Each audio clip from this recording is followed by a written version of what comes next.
우리는 지난 시간에 스핀 퀀텀 넘버가 2분의 1인 페르미온 입자 두 개가 돌아다니는 경우에 대해서 살펴보았습니다. 각각의 입자가 업스핀, 다운스핀 두 가지 경우를 가질 수 있기 때문에 이 경우 토탈 4가지의 상태를 가질 수가 있습니다. 그 4가지의 상태를 3가지, 1가지로 구분해서 우리가 3가지 상태를 트리플렛 스테이트, 하나를 싱글렛 스테이트라고 이야기를 했습니다. 싱글렛 스테이트인 경우는 이 그림처럼 두 개의 스핀 벡터가 정확히 180도를 유지하는 경우를 우리가 싱글렛 스테이트라고 부르고, 위 그림처럼 두 개의 스핀 벡터의 각도가 70.53도를 이루는 경우는 우리가 트리플렛 스테이트라고 부른다고 했습니다.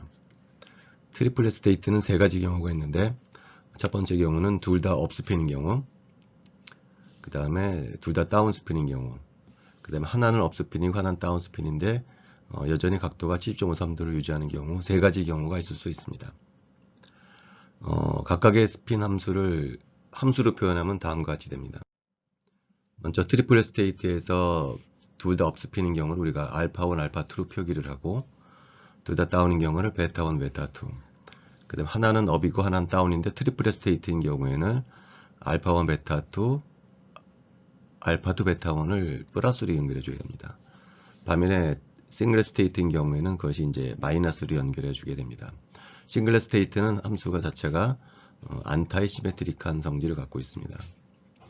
반면에 트리플렛 스테이트는 3개의 함수가 전부 시메트릭한 성질을 갖고 있습니다. 1과 2를 바꿔준다고 하더라도 함수의 값이 변하지 않습니다. 자, 우리가 오늘 공부하는 경우는 이제 H2 경우입니다. 두 개의 수소 프로톤이 있고 전자 2개가 돌아다니는 경우입니다. 따라서 이 경우는 4개의 입자가 돌아다니기 때문에 전체 12개의 좌표가 필요하게 됩니다. 이 함수를 우리가 이제 본 오펜하이머 어프록시메이션을 이용을 해서 전자의 상태를 나타내는 함수와 핵의 상태를 나타내는 함수 2개로 구분할 수가 있습니다. 그래서 핵의 상태를 나타내는 파동함수는 다시 세 부분의 곱으로 나타낼 수가 있습니다. 앞부분은 병진운동을 나타내는 함수고, 중앞부분은 진동운동, 나머지는 회전운동을 나타내는 함수입니다. 병진운동을 나타내는 함수에는 독립변수가 3개가 있기 때문에 양자수가 3개가 나옵니다. 진동운동의 경우에는 좌표가 하나가 있기 때문에 하나의 좌표수가 나옵니다.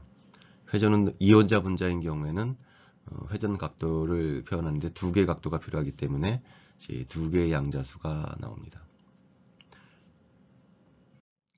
자, 근데 여기에는 스핀에 관한 정보가 없기 때문에 우리는, 그리고 각각의 입자는 전자라든지 핵은 각각 스핀을 갖고 있기 때문에 스핀의 상태를 나타내는 함수를 이제 추가적으로 집어넣어줘야 합니다. 자, 앞서서 얘기했던 것이 바로 이 스핀에 관한 함수를 표현한 것이었습니다. 앞서서 우리가 4가지 상태가 있는데 이 3가지 상태는 시메트릭한 함수고 하나는 안타시메트릭한 함수라고 불렀었죠. 이 함수가 여기에 들어갈 수도 있고 이제 여기에 들어갈 수도 있습니다.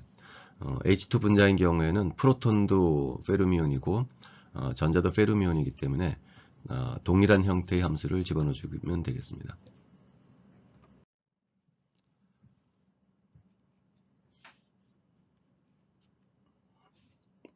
여기서 이 함수가 어떤 특별한 대칭성을 만족을 해줘야 되는데, 예를 들어서 이 R1과 R2가 나타내는 것은 뭐냐면은 두 개의 프로톤의 좌표를 얘기해 주고 있습니다. 근데 두 개의 프로톤은 페르미온입니다. I가 2분의 1인 이제 페르미온이라고 했기 때문에 R1과 R2를 교환했을 때 이 함수는 마이너스가 붙는 안타이 시메트릭한 함수가 되어야 합니다. 프로톤이 스핀 퀀텀 넘버가 2분의 1이기 때문에 얘는 페르미온이고, 따라서 페르미온을 나타내는 이 파동 함수는 R1과 R2를 교환했을 때 이 함수가 이제 마이너스가 붙어야 하는 성질을 만족을 해야 합니다. 자, 핵을 바꿨기 때문에 영향을 받는 함수 부분은 이 뒷부분에 이 빨간색 부분이 어떻게 바뀌는지, R1과 R2가 바뀌어졌을 때 이 함수가 어떤 변화를 겪는지를 살펴보아야 합니다.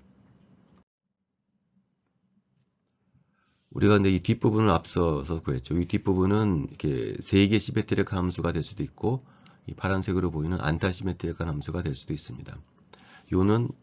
요것이 안타시메트릭 해야 되는데 이것은 요 파란색 부분과 핵의 상태를 나타내는 부분으로 나눠지는데 얘는 이미 시메트릭한 것이 3개, 안타시메트릭한 것이 1개로 이미 알려져 있습니다. 따라서 우리는 무슨 얘기를 해줄 수가 있냐면 요 파란색 부분이 만약에 안타시메트릭하다 라고 했을 때는 스핀 파트는 뭐랑 결합할 수가 있냐면은 시메트릭한 함수랑 결합을 해야 합니다. 왜냐면은 이 2개를 곱했을 때 토탈이 안타시메트릭 해야 되기 때문이죠. 근데 만약에 파란색 부분이 시메트릭 했다라고 하게 되면은 스핀 파트는 뭐랑 결합해야 되냐면은 안타시메트릭한 부분과 이제 결합을 해야 2개를 곱했을 때 이제 안타시메트릭한 함수를 얻을 수가 있습니다. 그래서 우리는 이제 이 파란색 부분이 시메트릭한지 안타시메트릭한지를 따져보아야 합니다. 그 전에 요 회전 부분에 관한 함수를 한번 자세히 살펴보도록 하겠습니다. 앞서서 얘기했지만 이거는 2개의 양자수가 필요하다고 했죠. J하고 MJ. 근데 이 함수하고 우리가 원자를 배웠을 때 그 앵귤러 파트 함수하고 완전히 동일합니다. 여기 J 양자수가 원자에서 말하는 L 양자수하고 같고요. 원자에서 말하는 ML 양자수가 회전에서 말하는 MJ 양자수랑 완전히 동일합니다. 이 두 함수는 완벽히 수학적으로 동일한 함수입니다. 원자 오비탈의 그림을 그려놓은 건데 이게 S 오비탈이죠. L 제로인 오비탈이고요. 이거는 원점에 관해 대칭시켰을 때 모양도 안 바뀌지만 부호도 안 바뀌는 이제 시메트릭한 함수입니다. 반면에 L이 1인 오비탈, 다시 말하면 P 오비탈은 부호가 바뀌게 되죠. 플러스에서 마이너스로. 안타시메트릭한 함수입니다. 5개의 D 오비탈은 부호가 안 바뀌는 시메트릭한 함수가 되고요. F 오비탈은 이제 부호가 바뀌는 안타시메트릭한 함수입니다. 따라서 이 원자 오비탈은 이 대칭성이 뭐에 따라서 달라지냐면은 L에 따라서 달라지게 됩니다. L이 짝수일 때는 시메트릭한 함수가 되고 L이 홀수일 때는 안타시메트릭한 함수가 되는 것을 알 수가 있습니다. 얘도 똑같다라는 거죠. 따라서 이 함수도 무슨 얘기를 해줄 수가 있냐면은 J값에 따라서 대칭성이 달라진다는 거죠. J가 짝수일 때는 시메트릭하고 J가 홀수일 때는 이제 안타시메트릭한 함수다라는 것을 이제 기억을 해야 합니다. 그럼 다시 앞으로 돌아가 가지고서 이 함수가 어떤 대칭성을 갖고 있어야 되냐면은 R1과 R2에 대해서 안타시메트릭한 성질을 갖고 있어야 합니다. 근데 이 스핀 파트는 이미 구해놨다는 거죠. 시메트릭한 파트는 3개를 얻을 수가 있고 안타시메트릭한 것은 1개를 얻을 수가 있습니다. 따라서 우리는 이제 뭘 결정해야 되냐면은 이 3개 함수의 곱이 어떨 때 시메트릭하고 어떨 때 안타시메트릭한가를 따져봐야 해서 이 안타시메트릭한 경우는 이 시메트릭한 거랑 연결시켜줘야 되고 시메트릭한 함수인 경우에는 안타시메트릭한 거랑 연결을 해서 토탈이 안타시메트릭한 함수를 이제 구성을 해야 합니다. 그래서 이 R1과 R2를 바꿔 집어넣어준 함수가 바로 이제 여기 함수입니다. R1과 R2를 바꿔줬는데 먼저 이 함수를 보면은요. 예를 들어서 이게 첫 번째 프로톤이고 이게 두 번째 프로톤이었다. 그리고 이 XYG라고 하는 것은 두 원자 사이의 무게중심을 우리가 XYG라고 했었죠. 자, 근데 R1과 R2를 바꿨기 때문에 H1은 H2가 되고요. H2가 H1이 되거든요. 그럼 이 두 원자의 무게중심은 어떻게 되겠느냐 하면은 안 바뀔 거라는 거죠. 두 개의 원자가 바뀐다고 하더라도 무게중심의 좌표는 안 바뀐다는 거죠. 그러니까 다시 말하면 이 함수에서 얘는 그대로 되기 때문에 이 함수 값은 변화가 없을 거라는 거죠. R1과 R2가 바꿔진다고 하더라도 이 트랜스레이셔널 웨이브 펑션은 변화가 없을 거라는 거죠. 진동도 마찬가지예요. 진동에서 말하는 이 Q는 뭐냐면은 두 원자 사이의 거리를 Q라고 했었거든요. H1과 H2를 바꾼다고 하더라도 Q는 변함이 없을 거라는 거죠. 같을 거라는 거죠. 따라서 얘도 변화가 없을 거라는 겁니다. R1과 R2가 바꿔진다고 하더라도 이 두 개의 함수는 변화가 없을 거라는 거죠. 따라서 우리 이제 뭐만 고려해 주면 되냐면은 이제 회전 파트만 고려해 주면 되는데 회전은 좌표가 바뀐다는 거죠. 파이가 뭐로 바뀌냐면은 파이 세타로, 세타가 파이 빼기 세타로, 파이는 파이 플러스 파이로 바뀐다는 거죠. 자, 이게 왜 그렇게 되냐면요. 그래서 이게 두 개의 함수는 이제 바뀌지 않는다는 것은 의미하고, 자, 이 부분을 설명하는 그림인데요. 자, 이게 G축이고요. 이게 A 프로톤이고 이게 B 프로톤이었습니다. 먼저 세타를 어떻게 정의할 거냐면은 G축으로부터 A 프로톤 사이의 각도를 우리가 이제 세타라고 정의를 할 겁니다. 그 다음에 HA하고 HB를 이제 교환을 하게 되면 이런 그림이 나오게 되는데, 정의에 의해서 세타는 G축에서 A 프로톤까지 각도를 나타내 주기 때문에 요게 세타가 된다는 거죠. 요게. 이 경우에는 요 각도가 세타가 되는데요. H하고 HB를 바꿔주게 되면은 요게 세타가 된다는 거죠. 그 각도는 파이 빼기 세타가 될 거겠죠. 왜냐면 이게 세타가 되면은 요게 세타가 돼서 얘는 파이 빼기 세타가 될 거라는 거죠. 예를 들어서 이게 20도였다. 그럼 얘는 몇 도가 되는 거냐면은 160도가 된다는 거죠. 그러니까 값이 변한다는 겁니다. 폴라 앵글하고 아지무살 앵글은 바뀐다는 겁니다.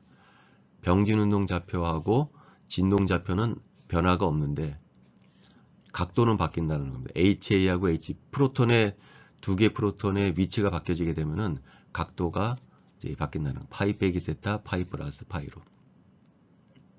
그 무슨 얘기냐면은 여기 있던 함수값이 이쪽으로 원점에 대칭시켜주는 다른 각도로 간다는 거예요. 이게 만약에 각도가 세타 파이였다면 이 각도는 파이 빼기 세타 파이 플러스 p로 바뀌어지게 된다는 거죠.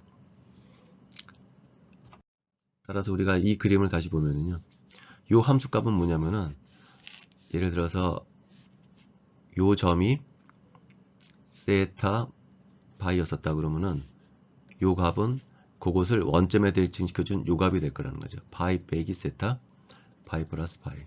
그러니까 다시 말하면 원점에 관해 대칭시켜준다라는 겁니다. 근데 앞서도 얘기했지만 이 회전 함수는 얘가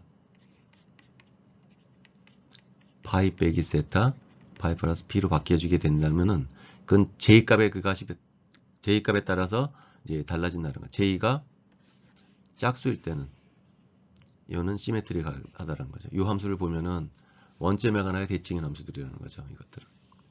반면에 j가 이건 2분일 때, 오드일 때는 여기에 부호가 바뀌는 안타이 시메트릭한 성질을 갖게 될 거라는 거죠. 그래서 결론적으로 뭐냐면은 얘네는 변화가 없다는 거죠. 얘네는 이 R1과 R2가 바뀌어진다고 하더라도, 그러나 각도가 바뀐다는 거죠. 각도가 바뀔 때 이 값은 어떻게 바뀌어주느냐, J값에 따라 달라진다는 거죠. J값이 2분이면은 얘하고 얘는 같다는 거. J가 짝수일 때는, 그러나 J가 홀수일 때는 마이너스를 곱해줘야 한다는 거죠. 그래서 지금까지 한 얘기를 이제 종합을 해보면요, 요 로테이셔널 웨이브 펑션을 그려주게 되면 뭐 이런 식으로 그려지겠죠. j 이퀄 0인 상태, 1인 상태, 2인 상태, 3인 상태. 근데 이 함수의 대칭성은 j 값에 따라 달라진다는 거예요. j가 0인 상태, 2인 상태는 시메트릭한 함수고요. j가 1인 상태하고 3인 상태는 안타이 시메트릭한 함수라는 거죠. 이런 식으로. 자, 그 다음에 이제 뭐를 곱해줘야 되냐면 여기에다가 핵의 스핀 상태를 곱해줘야 합니다. 여기다 이제 이건 회전 함수고요. 여기 이제 스핀 함수를 곱해줘야 하는데,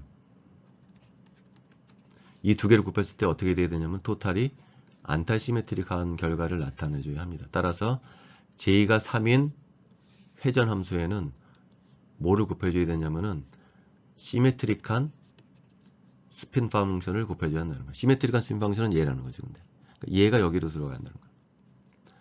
반면에 j가 2인 상태는 그 파동 함수가 시메트릭하기 때문에 안타이 시메트릭한 스핀 펑션이 결합이 되어야 한다는 거죠. 얘가 결합이 되어야 한다는 거죠. 다시 j가 1인 상태는 회전 함수가 안타이 시메트릭하기 때문에 시메트릭한 스핀 함수가 결합이 되어야 하고요. j가 0인 회전 상태를 나타내는 파동 함수에는 안타이 시메트릭한 스핀 파트가 곱해져야 토탈이 안타이 시메트릭한 함수를 얻게 된다는 의미입니다. 결과적으로는 이렇게 된다는 거죠. 풋사이 3, j가 3이죠. 이 함수하고는 뭐가 결합할 수가 있냐면 이 함수랑도 결합할 수가 있고 이 함수랑 결합할 수도 있고 이 함수랑 결합할 수가 있습니다. 세 개랑 결합할 수 있다는 거죠. 반면에 j가 2인 회전 함수하고는 요 파란색으로 표현된 안타시메트릭한 싱글렛 스핀 펑션하고 곱해줘. 한 개밖에 없어요. 다시 j가 1인 회전 함수는 다시 3개랑 결합할 수가 있습니다. j가 0인 회전 상태는 안타시메트릭한 함수 1개랑 결합할 수가 있습니다. 따라서 라만 스펙트럼을 찍으면 라만의 셀렉션들은 델타 j는 플러스 마이너스 2라고 그랬었죠. 그래서 0인 상태는 2로 올라갈 수가 있고요. 1인 상태는 이제 3으로 올라갈 수가 있습니다. 그러면 요 픽의 인텐시티하고 요 픽의 인텐시티를 비교하면은 모든 조건이 완전히 다 동일하다라고 했을 때 1대 3의 인텐시티 차이가 나올 거라는 거죠. 왜 그러냐면은 요 픽의 인텐시티는 얼마나 많은 분자가 요 상태에 있느냐에서 결정이 되고 요 픽의 인텐시티는 얼마나 많은 분자가 j 이퀄 1인 상태에 있느냐에서 결정이 되는데 j 이퀄 0인 상태는 상태가 하나밖에 없다는 거예요. 그러나 j 이퀄 1인 상태는 이 상태도 있고 이 상태도 있고 이 상태도 3개의 상태가 있습니다. 그러니까 3배 더 많은 파퓰레이션을 갖고 있을 거라는 거죠. 그래서 1대 3으로 된다는 거죠. 그래서 H2 분자의 라만 스펙트럼, 로테이셔널 라만 스펙트럼을 찍으면은 짝수에서 짝수로 가는, 그러니까 예를 들어서 0에서 2로 가는 것하고 1에서 4, 홀수의 소수로 가는 것의 인텐시티를 비교해 보면은 다른 조건이 다 동일하다 그러면은 1대 3의 인텐시티 비율을 겪을 거라는 거죠. 그래서 실제로 H2의 라만 스펙트럼을 찍으면은 이런 식으로 나옵니다. 요 픽이 0에서 2로 가는 픽이고요. 요 픽이 1에서 3으로 가는 픽입니다. 1대 3이 될 거라는 거죠. 다른 조건이 다 동일하다고 하면은. 그리고 다시 또 이게 2에서 4로 가고 3에서 5로 가고 그럼 다시 작아졌다 커졌다 작아졌다 커졌다 한다는 거죠. 그래서 페르미온인 프로톤으로 구성된 H2의 라만 스펙트럼은 이런 식으로 작아졌다 커졌다 작아졌다 커졌다 하는 스펙트럼을 보일 거라는 거죠. 그러나 D2는 또 다를 거라는 거죠. D는 듀테리움이거든요. 얘는 보존입니다. 얘는 페르미온입니다. 지금 우리가 얘기한 것은 페르미온에 얘기했었죠. 그래서 짝수에서 짝수로 가는 것이 작고 홀수에서 홀수로 가는 것이 큰데요. D2 같은 경우에는 반대가 됩니다. 짝수에서 짝수로 가는 것이 크고 홀수에서 홀수로 가는 것이 더 작아지게 되죠. 대칭성이 다르기 때문에. 그래서 기말고사 시험 범위는 이제 여기까지고요. 다음 시간에는 책에 나와 있는 내용은 아니지만 보존에 대해서 한번 얘기를 해보도록 하겠습니다. 앞서도 얘기했지만 H2하고 D2는 패턴이 달라지게 될 거라는 얘기를 했었죠. 그 다음에 특히 또 중요한 것은 CO2나 O2 같은 경우에는 옥시전이 있죠. 옥시전도 보존이거든요. 왜 보존이냐면은 I가 0이기 때문에. 그러니까 0도 정수이기 때문에 옥시전도 이제 보존이라고 부르는데 보존 중에서도 옥시전은 좀 특이합니다. 왜냐면은 I가 제로이기 때문에. 그래서 이 부분은 이제 다음 시간에 공부하도록 하겠습니다.